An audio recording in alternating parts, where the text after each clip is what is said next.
Number 11, there's two parts, so A and B.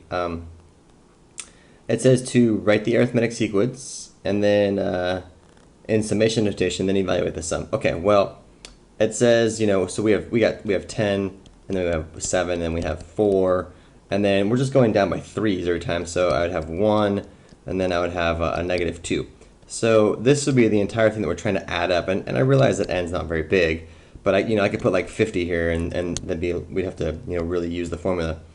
So anyways, the sum of the first 5 terms is going to be 5 over 2 times the first term, which is 10, plus the last term, which is negative 2. When you run that through, you should end up with something with 20. So the first term is 20 terms.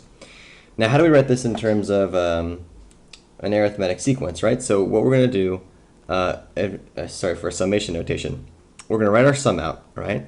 And is going to start with 1, and it's going to end at 5, because that's what this says here. But we need to figure out how we want to describe this thing. And the way that we do that is noticing that this is an arithmetic sequence. So we say that a sub n is equal to a sub 1 plus the quantity n minus 1 times d. So a sub n is the first term, which is 10, plus n minus 1, and the difference is negative 3. I'm going down by 3s.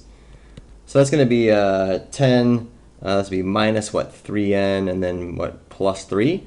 So that would give me negative 3n plus 13. That's what goes in the box over here. So it would be negative 3n plus 13. So this right here is the way that we represent it. N is 1, goes to 5 of, and this is how we do it, negative 3n plus 13.